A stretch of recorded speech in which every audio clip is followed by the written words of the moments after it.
こんにちは。Xbox 専門 VTuber のたくみしーなです。今回は2026年の後半から2027年にかけて発売日初日からゲームパスに追加されることが決定しているタイトルを30本まとめてご紹介します。今後どんな作品がゲームパスに対応するのかをぜひチェックしてみてください。ビースト・オブ・リインカーネーション8月4日発売日初日からゲームパスに対応します。ポケモンでおなじみのゲームフリークが開発を手掛ける日本を舞台にした新作アクション RPG です。本作はリアルタイムのアクションバトルにコマンド型の RPG の要素を融合した手強い戦闘を楽しめる作品になると明かされています。パリーの要素が重要でアクションスキルが要求されるような作りではあるものの、初めから難易度選択が用意されているとも公表されていますね。和風アクション RPG のゲームフリークの最新作、発売がとっても楽しみですね。レゾナンス・ア・プレイグテイル・レガシー8月28日発売日初日からゲームパスに対応します。中世のフランスを舞台にしたアドベンチャーゲームプレイグテイルシリーズの3作目となるタイトルです。本作の時系列は2作目のプレイグテイルレクイエムよりも前となり、天使ソフィアとしてミノタウルスの島を冒険していく物語が描かれることとなります。戦闘ではパリーが利用できるなど、主人公が戦士に変わったことによってより激しくダイナミックなアクションを楽しめるようになっているとのことです。スクリーンバウンド9月10日発売日初日からゲームパスに対応します。3D の立体的なフィールドと手持ちの携帯ゲーム機の中の 2D の世界が同期していて、キャラクターを操作すると両方の世界のキャラが動くという作りの作品です。本作は 3D と 2D でフィールドの同じ場面が存在していて、2D 側でジャンプすれば 3D 側でも同じようにジャンプするし、攻撃をすれば両方の画面で攻撃を行うって感じの新感覚のデュアル画面型のアクションゲームとなっています。すごく面白そうな作品ですよね。マインクラフトダンジョンズ2 9月29日発売日初日からゲームパスに対応します。マイクラの世界観を題材にしたステージクリア型のアクションゲームです。新しい武器や防具、能力などが次々と手に入り、遊べば遊ぶほど自身を強化していけるって感じのパクスラ要素を楽しめる作品ですね。ダンジョンは自動生成型で何度も繰り返し遊べるって作りになっています。続編の2では新たなステージや新たな敵、新装備や新能力なども追加されています。最大4人協力プレイが可能なので、仲間内でワイワイとダンジョン潜りを楽しめる作品ですね。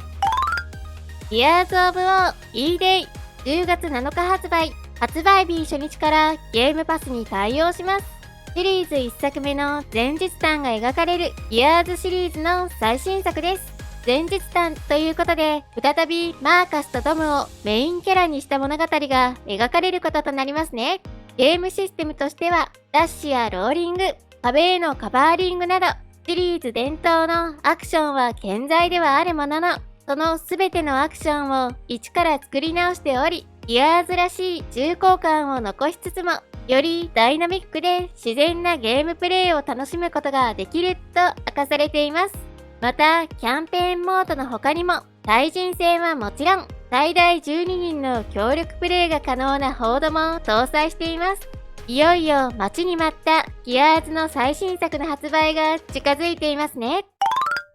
Forever Go 10月8日発売日初日からゲームパスに対応します。老人のアルフレッドとして相棒の犬と共に自身の思い出の地を巡る旅をしていくナラティブ型のアドベンチャーゲームです。本作では亡くなってしまった恋人と過ごした場所を訪れ、過去の思い出に浸ったり、時には懐かしい人物との再会を果たしたりしながら、過去の記憶をたどっていくこととなります。基本的にはストーリーメインな作品ではあるものの、インスタントカメラを利用して写真撮影をしたり、ちょっとした謎解きの要素なども存在すると明かされています。バローモーティス10月13日発売発売日初日からゲームパスに対応します。19世紀のヨーロッパで蘇った軍の兵士として戦っていくソウルライクアクションゲームです。ゲームプレイは一人称視点となっていて、壁走りや回避を用いた高速アクションを利用しながら敵を殲滅していくこととなります。開発はゴーストランナーのスタッフが担当。PV を見ている感じでもゴーストランナーっぽいなぁと感じられるようなアクションが見られますね。武器にはサーベルや銃が用意されており、かなり激しい戦闘を楽しめる作品になるとのことです。ゴーストランナーめっちゃ面白かったので、今作もすごく楽しみにしています。ディープリッシュダンジョン2026年秋発売。発売日初日からゲームパスに対応します。危険がいっぱいのダンジョンを舞台にした一人称視点のアクションゲームです。今作では足を踏み入れて生きて帰ってきた者はいないと呼ばれる伝説の財宝が眠るダンジョンを探索しながら、物資や素材、食材などを集め、拠点を設置して装備をアップグレードしながらダンジョンの奥深くへと探索を行っていくこととなります。要するにダンジョン探索 RPG とサバイバルクラフトゲームの要素を融合した作品って感じですね。さらに今作は最大3人までの協力プレイにも対応。仲間と一緒にダンジョンの攻略やサバイバルを楽しむことができます。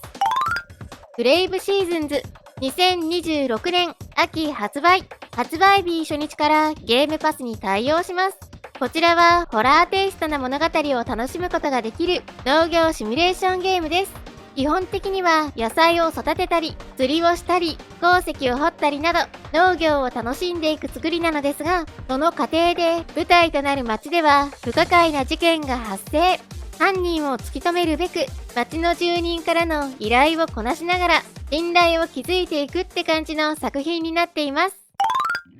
アルマータス2026年発売。発売日初日からゲームパスに対応します。悪魔だらけの廃墟を舞台にした三人称視点のローグライトシューターです。本作では超人的な能力や重火器を利用して悪魔に立ち向かい、廃墟となってしまった都市を探索していくこととなります。こちらは一人プレイ専用タイトルとなり、やられてしまっても強化した能力は保持される。繰り返し遊ぶことによってどんどんと自身が強くなっていく作りになると明かされています。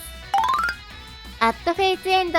2026年発売。発売日初日からゲームパスに対応します。幻想的なファンタジー世界を舞台にしたアクションアドベンチャーゲームです。33イモータルズの開発元が手掛ける新作となりますね。本作では崩壊寸前の王族の王女として同じ血族の兄弟、姉妹と争い、自身の権利と地位を確立させていくこととなります。王国の探索の他にモンスターとの戦闘の要素も存在するアクション性の高い作品になるとのことです。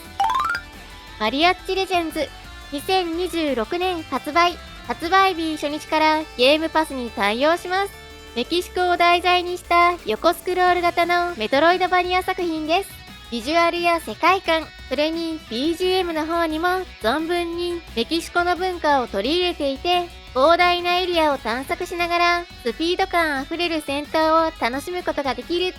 明かされています。特に戦闘の要素を重視していて、ハリーやガードの他にも自身の姿を消すような能力も利用できると明かされています。日本のアクションゲームから影響を受け開発されているという今作。開発は美しいビジュアルが特徴的なメトロイドバニア9 Years of Shadows のスタッフが手掛けています。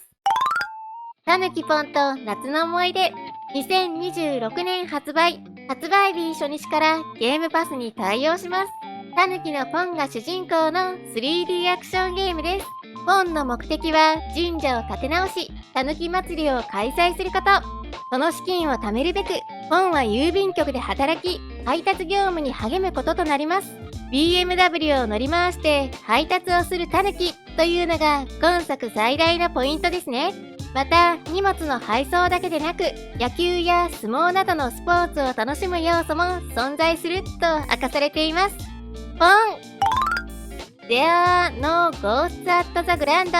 2026年発売。発売日初日からゲームパスに対応します。荒廃したホテルの相続人としてホテルを改装していく FPS ゲームです。本作の舞台となるホテルでは夜になると幽霊が出現するため、日中は部屋の掃除や改装を行い、夜には様々な用具を利用して幽霊を討伐していくといった内容になっています。昼と夜で全く異なる体験ができそうな作品ですね。トロピコ7、2026年発売日初日からゲームパスに対応します。カリブ海に浮かぶ島国を舞台にした楽園シミュレーションゲームです。本作では植民地時代に世界大戦、冷戦、そして現代と4つの時代を統治して島の発展と政権の維持を目指すこととなります。最新作では新たに地形を自由に作り変えることができるシステムも導入され、シリーズ最大規模のマップを収録すると明かされています。ワイルデーキン、2026年発売日初日からゲームパスに対応します。最大4人協力プレイに対応した 3D のピクセルアートが特徴のアドベンチャーゲームです。本作では動物の姿をした自身のアバターを作成することができ、仲間たちと一緒にフィールドの探索やクラフトなどを楽しむことが可能。街を再開発して自分だけの獣ユートピアを築いていくこととなります。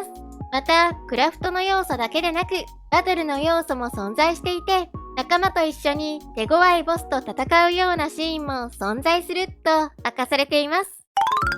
ウィッチブルック、2026年発売日初日からゲームパスに対応します。2D のドット絵で作られた魔法使いの学校を舞台にしたシミュレーションゲームです。本作では見習いの魔法使いとして魔法大学に入学し、様々な魔法を覚えたり、仲間との交流を深めて学校行事を楽しむことが可能。舞台は学校内だけでなく、街や森の奥深くの探索も行うことができ、オンライン最大4人までのマルチプレイにも対応するので、フレンドと一緒に仲良く学校生活を満喫することができます。エロージョン、2026年発売日初日からゲームパスに対応します。タイムスリップの要素が特徴となる見下ろし視点のローグライクシューター作品です。本作では囚われた娘を救うべくダンジョンの奥深くへと探索を行っていくことになります。ダンジョン内でやられてしまうと10年後の世界にタイムスリップしてしまうという特徴があり、その10年の経過によってフィールドや街並みも姿を変えてしまうんだとか。タイムスリップによってどんなストーリーが展開されるのかも気になりますね。ストレンジャーザンヘブン、1月15日発売日初日からゲームパスに対応します。龍が如くシリーズのスタッフが手掛ける新作アクションゲームです。本作では5つの時代と5つの都市を舞台にした居場所のない男たちによる居場所を求めて戦った50年にも及ぶ物語が描かれていきます。カムロ町や蒼天堀、近江連合など、龍が如くシリーズに登場した要素も存在はするものの、つながりはほとんどないと明かされている完全新作となっていますね。出演される方も劇中歌も、とにかくすごく豪華なキャストさんばかりで、本作中にも登場するアドさん曰く、意味がわからないくらい豪華なコラボレーションと評している作品となっています。ペルソナ4リバイバル、2月18日発売日初日からゲームパスに対応します。ペルソナ4ザ・ゴールデンのフルリメイク作品です。グラフィックの作り直しはもちろん、新たな要素としてフィールド上でのガードアクションが追加されており、敵の攻撃をガードしてひるませることが可能に。その他にもバトルの方ではペルソナ5から登場したバトンタッチシステムが採用されていたり、ゲージを貯めることによって使用できるボコスカラッシュという新要素も加えられています。また楽曲の方は全て新規アレンジされており、オープニング曲やバトル曲などには新規楽曲も追加していると明かされています。いよいよペルソナ4のリメイクが楽しめますね。エビデイヤンダイジュネス。フェイブル、2月24日発売日初日からゲームパスに対応します。プレイヤーの行動や選択によって悪にも英雄にもなれるファンタジー RPG、フェイブルのリブート作品です。開発はフォルツァホライゾンシリーズでおなじみのプレイグラウンドゲームズが担当。開発エンジンもフォルツァホライゾンと同様のものを用いていると明かされています。本作では1000人以上の NPC が存在し、その全員がリアルタイムに個々の思想に沿って生活をしており、そんな NPC に対してどういった行動をしたか、そのあらゆる選択がゲーム内に反映されていきます。善人にもなれるし、悪者にもなれちゃうというのが魅力な作品ですね。正式発表から随分長くかかってしまいましたが、ようやく再びフェイブルの最新作が登場となりますね。ウォーロン2、2027年初頭発売。発売日初日からゲームパスに対応します。三国志を題材にしたソウルライクアクションゲーム、ウォーロンの続編です。開発は引き続き、チーム忍者が担当しており、本作でも異形の妖魔を相手に進化した中国武術を駆使して激しい戦闘を楽しむことができます。敵の攻撃を弾くパリーを中心にしていた前作からどのくらい進化しているのかにも注目のタイトルですね。ジョイナス、2027年3月発売。発売日初日からゲームパスに対応します。カルト教団の指導者として人々を導いていくオープンワールドサバイバルゲームです。本作では入団者をどんどんと増やして資源の収集やクラフトなどを行わせ、両弾を発展させていくこととなります。銃器の他に火炎放射器や豚さんを利用した戦闘の要素などもあり、かなりはちゃめちゃなタイトルとなりそうですね。最大4人協力プレイにも対応するとのことで、フレンドとのプレイが盛り上がりそうですね。クロックワークレボリューション、2027年発売。発売日初日からゲームパスに対応します。スチームパンクの街アバロンを舞台にした一人称視点のアクション RPG です。本作では過去と未来とを行き来することができる道具を使用し、行動や選択を変えることによって未来を変えていくこととなります。人間だけでなくロボットの敵も登場し、電撃系の特殊攻撃やハッキングなどの要素を利用した戦闘も特徴となると明かされています。エイリアンデスストーム、2027年発売。発売日初日からゲームパスに対応します。嵐が吹き荒れる異星を舞台にした一人称視点のアクションホラーゲームです。開発はスナイパーエリートでおなじみのリベリオンが担当。本作では次々と襲いかかってくるエイリアンたちを撃退しながら異星の異変を突き止めていくといった流れの FPS となっています。緊張感あふれる探索や激しい銃撃戦を楽しめる作品になると明かされています。ビバリウム、2027年発売。発売日初日からゲームパスに対応します。70年代の日本のアニメからインスピレーションを受け開発されているアドベンチャーゲームです。主人公は明るく元気な少女ジェニー。本作では小さな町を舞台に人々との交流を楽しみながら穏やかな日常を過ごしていくこととなります。しかしそんな穏やかな街には隠された真実があり、ゲーム部分の全てが手書きアニメで作られている今作は日本語への対応も決定しています。バッドマグパイ、2027年発売。発売日初日からゲームパスに対応します。群れからはぐれてしまった鳥のカササギとして超規模なオープンワールドを探索していくナラティブ型のアドベンチャーゲームです。本作に攻略の順序はなく、どこに行って何を触るのもプレイヤーの自由で、好奇心のままに様々な動物をつっついたり、アイテムを収集することによってパズルを解いたりしながら世界の謎を解き明かしていくこととなります。モーサ・ダーティーフェイト、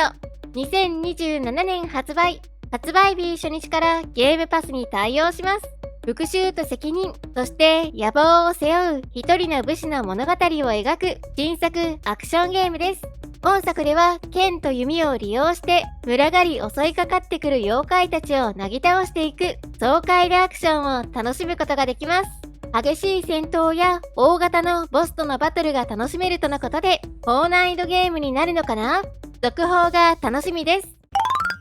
ザ・エターナル・ライフ・オブ・ゴールドマン。発売日初日からゲームパスに対応します。伝承やおとぎ話などから着想を得ている横スクロール型のアクションゲームです。本作の主人公は老人のゴールドマン。彼はたった一本の杖で様々なアクションを行うことができます。武器としての利用はもちろん、時にはホッピングに利用したり、フックを使ってぶら下がることができたり、杖のパーツはリアルタイムに付け替えることができるため、画面に応じてうまくパーツを変更し、難所を攻略していくような作品となっています。こちらもすごく楽しみなタイトルです。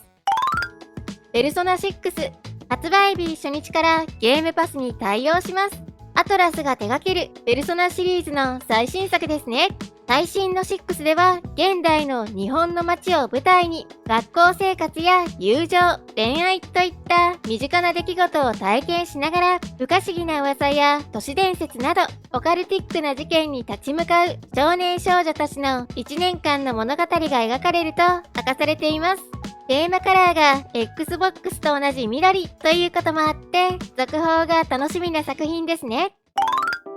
ということで今回は今後発売日初日からゲームパスに対応することが決定しているタイトルを30本まとめてご紹介しました。